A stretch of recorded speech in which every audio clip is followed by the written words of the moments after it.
सभी महत्वपूर्ण लोग बैठे। इस कार्यक्रम में मैं वर्ष में एक बार आदरणीय रक्षा मंत्री जी आता हूँ। लखनऊ एक ही बार आता हूँ और वो भी फ्री में, तो ये कह देना आवश्यक है, क्योंकि आज सारा जो मीडिया आया है वो इसलिए भी आया है कि रक्षा मंत्री जी आए हैं। अटल जी का 100वां जन्मदिन है, आदरणीय मुख्यमंत्री जी और महत्वपूर्ण लोग हैं। लेकिन मेरा पिछले 5 दिन का अनुभव यह है कि मीडिया इसलिए भी आया है कि इन सब की उपस्थिति में मैं कुछ बोलूं और उसमें से 20 सेकंड का काटकर चलाया जा सके। तो मैं आशा करता हूं कि कैमरा के जितने भी लोग हैं हम उन्हें पर्याप्त अवसर देंगे, प्रदान करेंगे। मेरे प्रति बड़ा स्नेह अटल जी का रहा, और कवि अगर प्रधानमंत्री भी बन जाए तो वो कवि रहता है।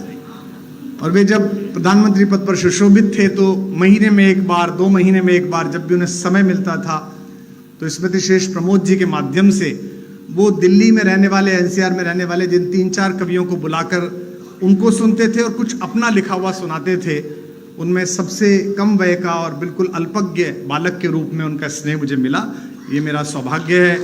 जैसा कि आदरणीय दिनेश जी ने उल्लेख किया था, यह भी सौभाग्य है कि जिन महनीय विभूतियों को पूरे भारत में लाखों लाख लोग प्रतीक्षा करके सुनते हैं, उन महनीय विभूतियों ने मुझे समय दिया कि मैं यहाँ अपनी बात कह सकूं। एक कवि की काव्य पाठ है, एकल काव्य पाठ है। यह भी कारण हो सकता है कि बाकियों ने पैसे मांग लिए हों, लेकिन मैं इसे अपना सौभाग्य मानता हूँ। आदरणीय मुख्यमंत्री जी से अनुरोध करता हूँ कि उन्होंने शासन व्यवस्था बहुत अच्छी की, कानून व्यवस्था बहुत अच्छी की, उप मुख्यमंत्री की वित्तीय हालत को भी वे थोड़ा सुधारें, तो केवल काव्य पर पलने वाले इस गरीब ब्राह्मण का भी भला हो सके। लेकिन मुझे लगता है कि जिस दिन ब्रजेश जी देना शुरू कर देंगे उस दिन ये बातचीत का क्रम बंद हो जाएगा। शायद इसीलिए उन्होंने संकल्प कर रखा है कि उन्हें देना ही नहीं है। मैं कुछ एक पंक्तियां पढ़ता हूं। जब कभी हम अटल जी के बारे में बात करते हैं या किसी भी सफल व्यक्ति के बारे में बात करते हैं तो हमें लगता है कि यह सफलता एक दिन में प्राप्त हो गई होगी।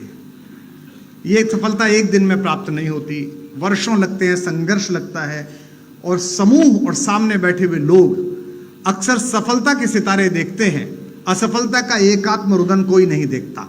उस एकात्म रुदन से जब सफलता निकलती है तो उसे चकाचौंध भाव से पूरा विश्व देखता है, पूरा प्रदेश देखता है, पूरा भारत देखता है। अटल जी भी उसी सफलता के मानक पर चढ़े और मंच पर जो लोग बैठे उन्होंने भी यही सफलता प्राप्त की। इस कार्यक्रम में एक अनुभव मुझे बार बार ऐसा भी होता है, जब भी भाषण होते हैं, विशेष रूप से भूपेंद्र जी का जब भाषण होता है, तो मुझे लगता ही नहीं कि ये कवि सम्मेलन है। मुझे लगता है थोड़ी देर बाद भूपेंद्र जी सदस्यता की पर्ची लेके मेरे पास भी आ जाएंगे। और अरे सो आज बड़ी कृपा की उन्होंने कि आज उन्होंने विस्तार की सारी भूमिकाएं नहीं बताई, उसके लिए मैं उनका आभारी हूं। मैंने सुना कि जगत को जीतने के बाद, मैंने सुना कि महासमर महाभारत में गीता का वाचन करने के बाद, 5 निर्वासित राजकुमारों को विजय दिलाने के बाद, जरासंध और शिशुपाल जैसे राक्षसों के वध की परियोजना को पूर्ण करने के बाद योगेश्वर कृष्ण एक बार ब्रज लौटे थे। उस भावभूमि पर मैं एक गीत विशेष रूप से सुनाता हूं, क्योंकि मंच पर वे सभी लोग बैठे हैं जिन्होंने अपने अपने जीवन के महासमर में कृष्ण की भूमिका निभाई है। यहां बहुत सारे लोग ऐसे हैं जिनके जीवन में और रस था, लेकिन लोक मंगल के इन्होंने रस का त्याग किया। जब कभी गुजरात जाता हूं तो मैं गुजरात के लोगों से शिकायत जरूर करता हूं कि आपसे यह शिकायत है कि हमने हंसता गाता गुनगुनाता बांसुरी बजाता हुआ कन्हैया आपको सौंपा था, आपने उसे द्वारिकाधीश तो बनाया पर उसकी बांसुरी भी छीन ली और उसकी राधा भी छीन ली। ये पहली परियोजना है। सुनते हैं कि कृष्ण ब्रज लौटे और ये खबर उनके वियोग में आंख खो चुकी राधा जी को प्राप्त हुई। किसी ने कहा इस बार तीज के मेले में कन्हैया आने वाला है। तब तक राधा अपने नेत्रों की ज्योति लगभग खो चुकी थी। इसकी प्रारंभिक 2-3 टिप्पणियों पर आपका नाद मेरी भूमिका तैयार कर देगा। तो किसी ने कहा कृष्ण आने वाले हैं, राधा चुप रही। उसके बाद वो समय भी आया जिस दिन कृष्ण आने वाले थे। आज मुख्यमंत्री जी आते, रक्षा मंत्री जी आते तो बाहर तक पता चल जाती है कि एक विशिष्ट अतिथि आए हैं। वो तो सम्राटों के सम्राट थे, पूरे मेले को पता चल गई, गोकुल को पता चल गई कि कन्हैया आ गए हैं। कोई दौड़ती हुई सखी राधा की कुटिया पर गई और कहा राधा कृष्ण आ गया है। राधा चुप रही। फिर राधा की कुटिया का पता ढूंढते हुए स्वयं योगेश्वर कृष्ण वहां तक पहुंचने को उद्यत हुए। आधे रास्ते में फिर एक सखी भागी गई और कहा, राधिका तेरा कन्हैया आ गया है। राधिका फिर भी चुप रही। जब कुटिया के द्वार पर अश्रुपूरित नेत्रों से कृष्ण खड़े हुए और उन्होंने म्लान राधा को दीप्ति वाले चेहरे के साथ देखा, तो राधा की सबसे प्रिय सखी विशाखा ने राधा के कान में कहा, बावरी, जिसके लिए रो रो कर आंखें खोदी वो कन्हैया आ गया है। राधा ने जो उत्तर दिया वो मेरे गीत की भूमिका है। आपकी ध्वनि बताएगी कि आपको भूमिका कैसी लगी। कहा कि कन्हैया आ गया है। राधा ने कहा, जगत भर आया है, जब बाह भर आ जाएगा तो मान लो कि क्या आ गया है। ये सभी सफल लोग अपने शयन कक्षों तक जगत भर पहुंचते हैं, बाह भर नहीं पहुंचते। जमाने भर की चिंताएं रहती हैं। हम सब जो लोग अंतरंगता के व्रत में आते हैं, हम सब जानते हैं कि देश की रक्षा सीमाओं की सुरक्षा के लिए दिन रात उद्यत रक्षा मंत्री जी किस मानसिकता में पिछले 1 वर्ष से काम कर रहे हैं, हम सब जानते हैं। परिवार के सदस्य होने के कारण जानते हैं। लेकिन उनकी दृढ़ता में, उनके चाल में, उनके संकल्प में, उनकी वाणी में जरा कंपन आप अनुभव नहीं कर सकते। किसी ने कहा कि तेरे पास तक आ गया है, अब थोड़ा और गंभीर हो जाइए, अच्छा सुनना है आप। पहुंचकर कृष्ण ने कहा, राधिका मैं तेरा कन्हैया। राधा ने सिर पर हाथ फिराया और कहा, इस पंक्ति को आप पकड़ लेंगे तो मैं जान जाऊंगा। कहा, कृष्ण की प्रेमिका की कुटिया में तुम्हारा स्वागत है द्वारिकाधीश। कृष्ण ने कहा, कैसी बात करती है, मैं तेरा कन्हैया, द्वारिकाधीश क्यों कहती है? थोड़ा और जागे पीछे के लोग। राधा ने कहा, हाँ द्वारिकाधीश, मैंने भी यही सोचा कि मेरा कान्हा आ गया है। मैंने आपके सिर पर हाथ फिराया तो ये सोचा कि मोर पंखों से मेरी उंगलियां छुएंगी, लेकिन सम्राट के मुकुट में निकली हुई किरचों से मेरी हथेलियां कट गई हैं। द्वारिकाधीश तुम्हारा स्वागत। कृष्ण ने राधा का हाथ पकड़ा और अपने हृदय पर रखा और कहा, अनुभव कर इस हृदय की गति को। मैं तेरे लिए गीत गोविंद गाने वाला तेरा कृष्ण। झटके से हाथ छुड़ाकर राधा ने जो कहा, फिर और हाथ खुलेंगे शायद आपके तालियों में। राधा ने कहा, हाँ द्वारिकाधीश, मैंने आपके हृदय पर हाथ यही सोचकर लगाया था कि वन फूलों की मालाएं मेरे हथेली से लगेंगी, लेकिन आपके गले में पड़ी हुई मणियों ने मेरी हथेलियों पर किरच डाल दी हैं। आपका स्वागत है द्वारिकाधीश। आखिरी टिप्पणी और गीत आ रहा है, इसे स्वीकार करिएगा। गीत की अगवानी में अपने हाथ उठाइए। हाथ पकड़कर कहा, इस हाथ को अनुभव कर, इसी से मैंने मुरली बजाई।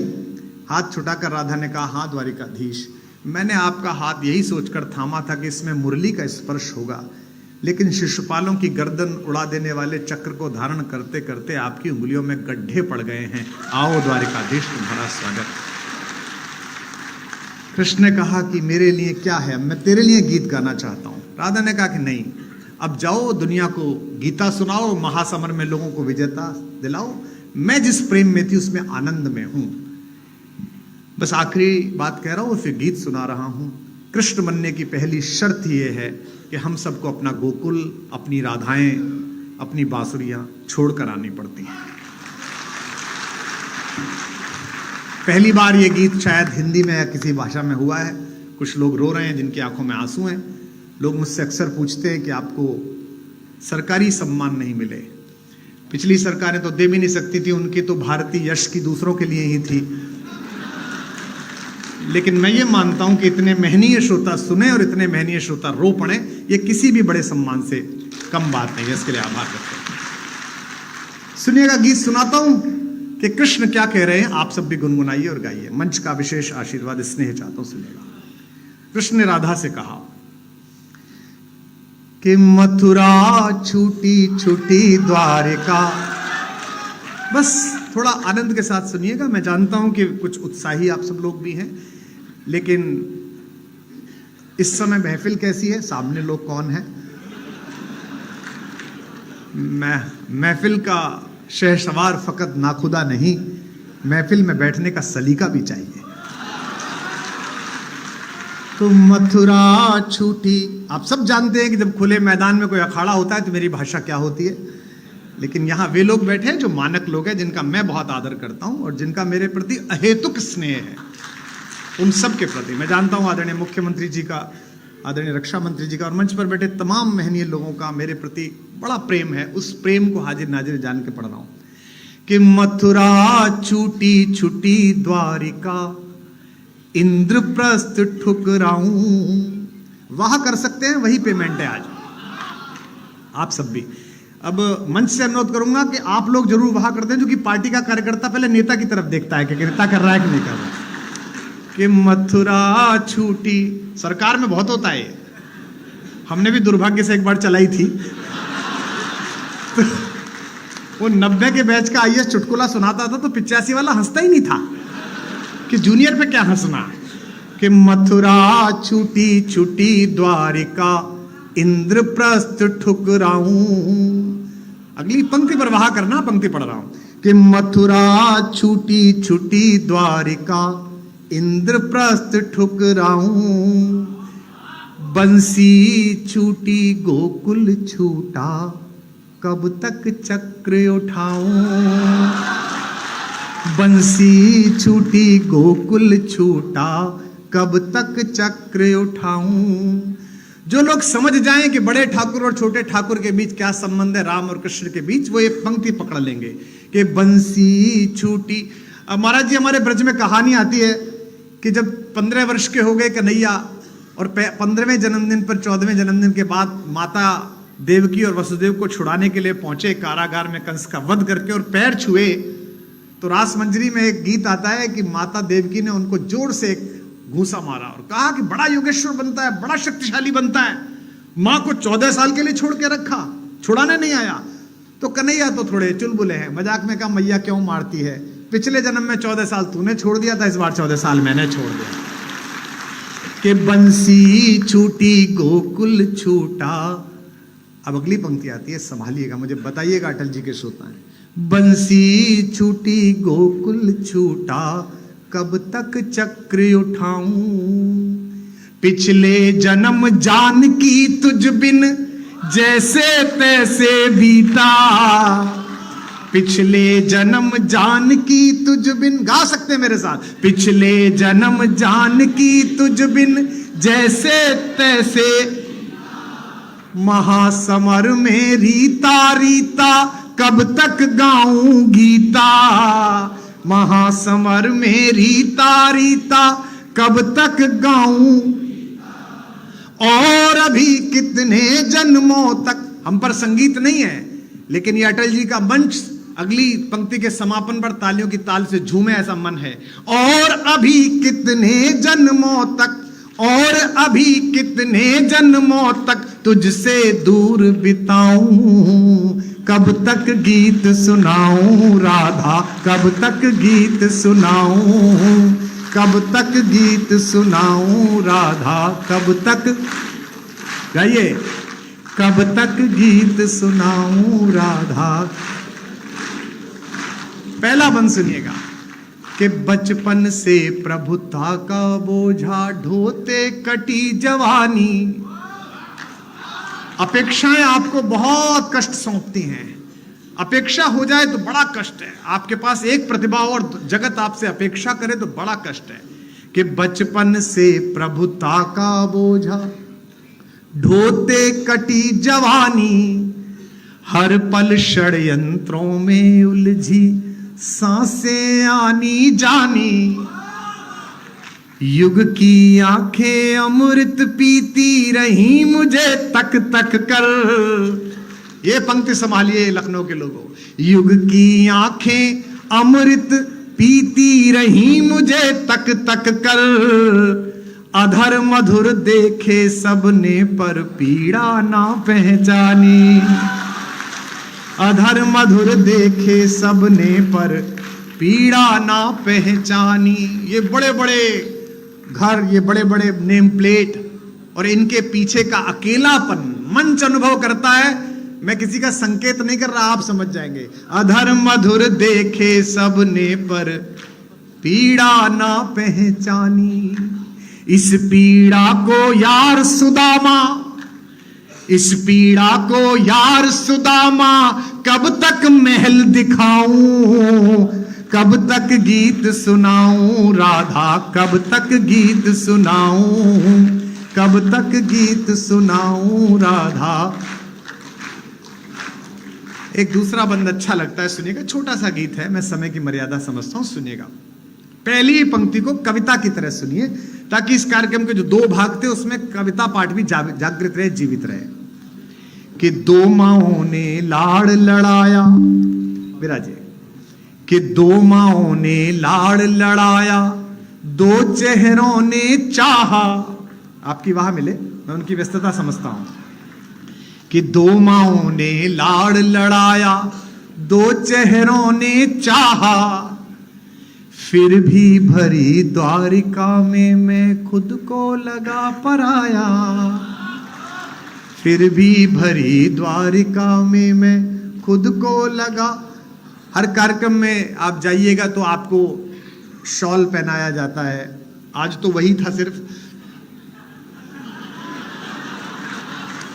तो अक्सर लोग कहते हैं कि ये जो आपको कपड़ा पहना रहे हैं, महाराज जी जब आए थे तो उनको भी यही वाला शॉल हमने पहनाया था, इसी सिल्क का। प्रधानमंत्री जी आए तो अक्सर उनको पहनाया था। साल भर होते होते हम सबके घरों पर इतने सारे शॉल इकट्ठे हो जाते हैं, जिन्हें हम हरिद्वार में रात्रि के समय अपने जन्मदिन पर सोते हुए साधुओं, नगर में विश्राम कर रहे आश्रयहीन लोगों को उड़ा के आते हैं। अक्सर हर साल ये करते हैं। लेकिन इस एक क्रिया को मैं कविता में बांध रहा हूं कि कृष्ण का अकेलापन क्या है। मुझे अभी भी आपसे और अपेक्षा है रस की, निवेदन करता हूं कि 2 माओं ने लाड़ लड़ाया, 2 चेहरों ने चाहा, फिर भी भरी द्वारिका में मैं खुद को लगा पराया। मेरा क्या अपराध कि मेरा गांव गली घर छूटा। मैं जानता हूं कि एक सन्यासी स्वयं नदी के तीर पर खड़े होकर अपना पिंडदान करता है, लेकिन कितना भी संन्यास्त हो जाए, देवभूमि उत्तराखंड के उन गांवों की महक तो महाराज जी आपके हृदय तक आती होगी, जो आपने संकल्पों के कारण, जिस एक रसमय संबंध को आपने इसलिए छोड़ा कि आप एक संकल्प जी रहे हैं। और यही कारण है कि हमारे पास पिछले इतने वर्षों से किस्से नहीं हैं मुख्यमंत्री के भाइयों के, भतीजों के, भांजों के, चाचाओं के और ताऊओं के। 2 माओं ने लाड़ लड़ाया, 2 चेहरों ने चाहा। पंक्ति आ रही है, संभालिएगा। फिर भी भरी द्वारिका में मैं खुद को लगा पराया। मेरा क्या अपराध कि मेरा गांव गली घर छूटा। एक एक व्यक्ति की शिरकत हो अगली लाइन में, सबकी तालियां उठें। मेरा क्या अपराध कि मेरा गांव गली घर छूटा। आंचल से बिछड़े को जग ने पीतांबर पहनाया। आंचल से बिछड़े को जग ने पीतांबर पहनाया। जग चाहे जाते जाते भी अंतिम सांस तक लोक मंगल के लिए काम करना, यह कृष्ण संवाद है। जाते जाते भी, आखिरी समय में भी वो क्या कर रहे थे, मैं पंक्ति पढ़ रहा हूं, फिर तालियों की ताल देना। जग चाहे जाते जाते भी बंसी मधुर बजाऊं, कब तक गीत सुनाऊं राधा, कब तक गीत सुनाऊं, कब तक गीत सुनाऊं राधा। सब गाइए। कब तक गीत सुनाऊं राधा, कब तक गीत सुनाऊं राधा, कब तक। अंतिम बंद पढ़िएगा मेरे मन के माध्यम से और सुनिएगा आत्मा के माध्यम से। ये मैं किसी को समर्पित नहीं करता, लेकिन सोशल मीडिया का जमाना है।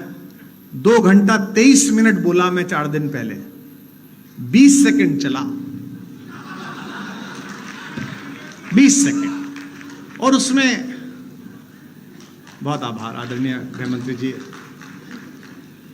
2 घंटा 23 मिनट में 20 सेकंड। एक जरा सी बात होती है और पूरा विश्व लेकर उड़ जाता है। एक छोटा सा मुझे स्मरण आ गया, आदरणीय मुख्यमंत्री जी, आदरणीय रक्षा मंत्री जी। मेरे को आदत है फेसबुक ट्विटर पे लिखने के बाद 5 बिंदी लगा देने की। तो मैं एक बार बंबई जा रहा था तो मैंने एक वाक्य लिखा, 5 बिंदी लगाई, फिर सोचा यही वाक्य कॉपी करके ट्विटर पे लगा देता हूं। लेकिन वो कॉपी की जगह कट हो गया और तब तक वो व्योम वाला घूरने लगी, एयर होस्टेस, कि बंद करिए मोबाइल। तो मैं अच्छे नागरिक की तरह बंद करके बैठ गया। अब 2 घंटे बाद उतरा तो घटना यह कि 5 बिंदु चुपके हुए, कुछ नहीं लिखा हुआ है, और आनंद तो लेंगे कि नीचे 2000 कमेंट। यही तो विद्वान आदमी की पहचान है।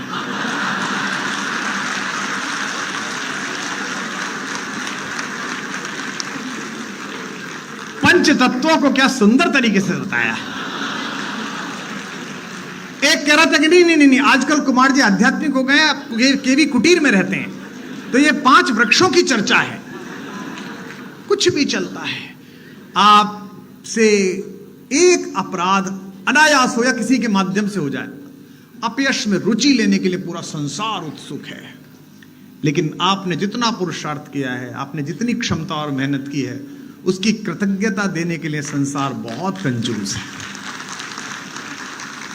मैं अंतिम पंक्तियां और अंतिम बंद पढ़ता हूं, उन लोगों के सम्मुख पढ़ रहा हूं जिनको यश और अपयश दोनों का अभ्यास है, तब पढ़ रहा हूं कि कब तक गीत सुनाऊं राधा, कब तक गीत सुनाऊं। अब ये सुनिएगा, ये कृष्ण भी कह रहे हैं और दिल्ली राजधानी क्षेत्र से आया हुआ एक कवि भी कह रहा है, जो विभिन्न क्षेत्रों में टहल के आया है, कि जग भर के अपराध सदा ही अपने शीश उठाए। मंच पर जितने जनप्रतिनिधि बैठे, नीचे जितने जनप्रतिनिधि बैठे, इनको मैं यही अनुरोध कर सकता हूं कि जगत के अपयश से कभी विचलित मत होइएगा। अगर आपने सत्य है तो एक ना एक दिन उसकी आभा चमकेगी, निश्चित रूप से चमकेगी। जग भर के अपराध। आज मैं सुबह से देख रहा हूं, हमारे वामपंथी मित्र, हमारे कांग्रेसी मित्र अटल जी की कितनी प्रशंसा करते हैं। और अटल जी जब थे तब ये लोग क्या बोलते थे, हम भी देखते हैं। अटल जी थे तो अटल जी बहुत कट्टर थे। फिर आदरणीय अडवाणी जी का भारतीय राजनीति में प्रवेश हुआ, अटल जी बहुत अच्छे हैं। उसके बाद आदरणीय प्रधानमंत्री जी का प्रवेश हुआ, तो अटल जी अडवाणी जी दोनों बहुत अच्छे थे। और आदरणीय मुख्यमंत्री जी, वो समय दूर नहीं है जब प्रधानमंत्री जी बहुत अच्छे हैं ये भी कहा जाएगा।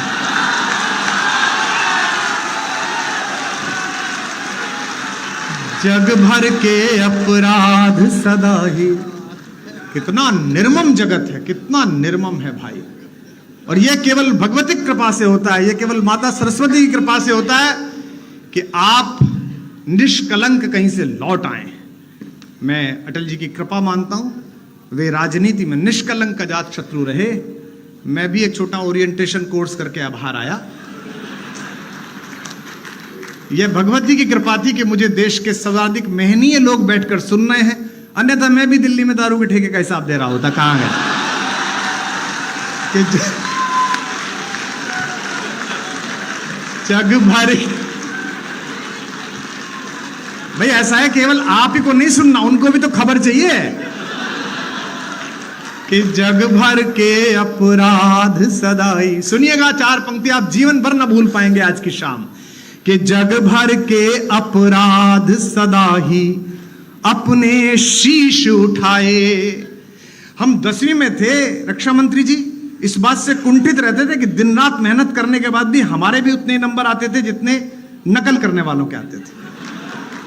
आपके आने के बाद हमारे प्रोफेसर पिताजी ने कहा, जो संघ के स्वयंसेवक है, इस बार लगा दे घुटने। अब के आ गया राजनाथ सिंह, नकल पे हो गई है नकेल, या तो तू जीतेगा या वो जीतेंगे। और हम सौभाग्यशाली है कि उस बार हमने अपना जिला टॉप करा, जो कि हमने सच्चाई से पढ़ाई की थी। कि जग भर के अपराध सदा ही अपने शीश उठाए। गाना इसको, और अगली पंक्ति पर महोत्सव कर देना। जग भर के अपराध सदा ही अपने शीश उठाए। जब तक तैयार नहीं हो जाओगे तब तक दूसरी लाइन नहीं दूंगा मैं। जग भर के अपराध सदा ही अपने शीश उठाए। रस का माखन सबने चाखा, चोर हम ही कहलाए।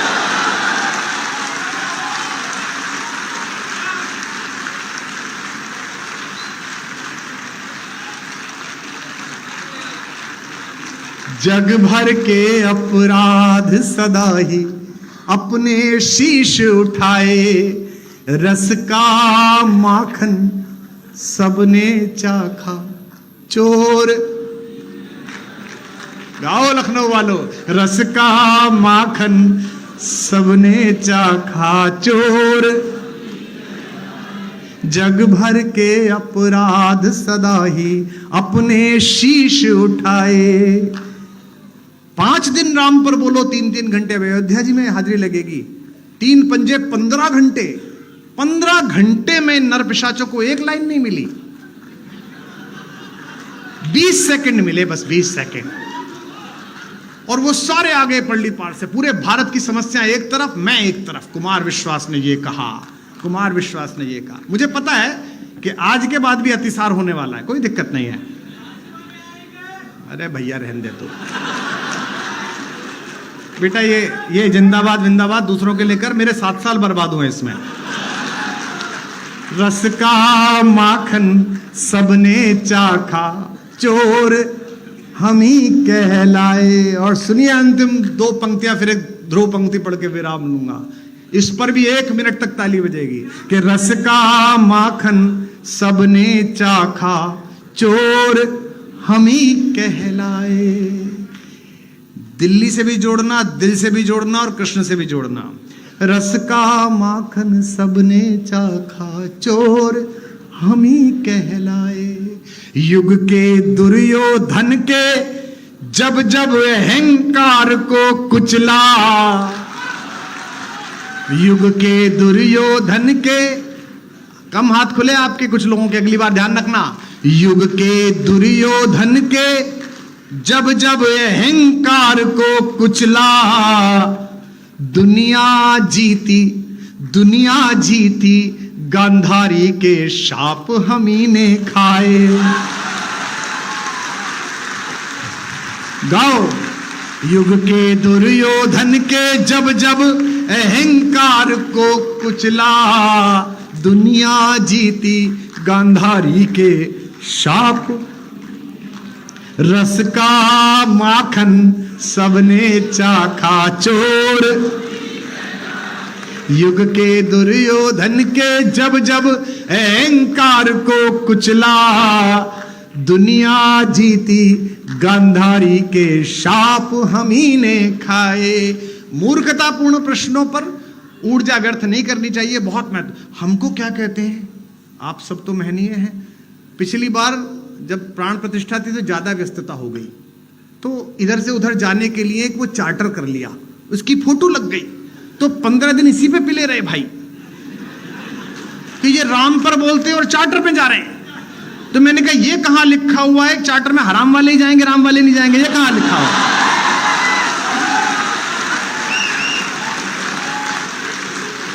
रस का माखन। अब छाती कूटो या माथा कूटो, भारत के सांस्कृतिक पुनर्जागरण का वर्ष तय हो गया है। अगले 100 वर्ष हिंदुस्तान को कोई नहीं रोक सकता।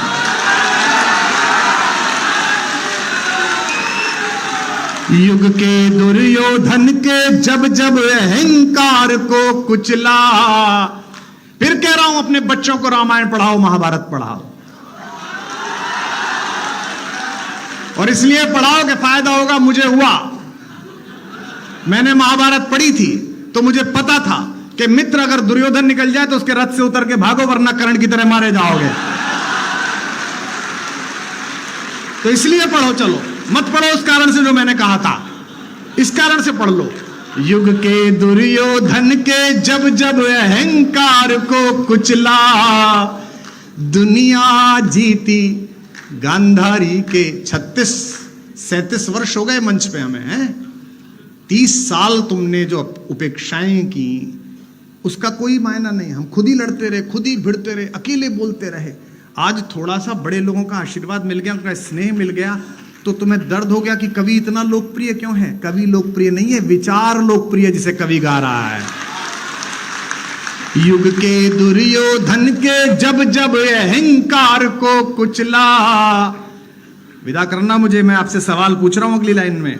दुनिया जीती, दुनिया जीती, गांधारी के शाप हम ही ने खाए। लखनऊ वालों, मुझको गले लगाओ, ये कृष्ण कह रहे हैं और मैं भी कह रहा हूं, मुझको गले लगाओ या बस मैं ही गले लगाऊं, कब तक गीत सुनाऊं राधा, कब तक गीत सुनाऊं, कब तक गीत सुनाऊं राधा, कब तक गीत सुनाऊं, कब तक गीत सुनाऊं राधा, कब तक गीत सुनाऊं। बोले बाके बिहारी लाल की।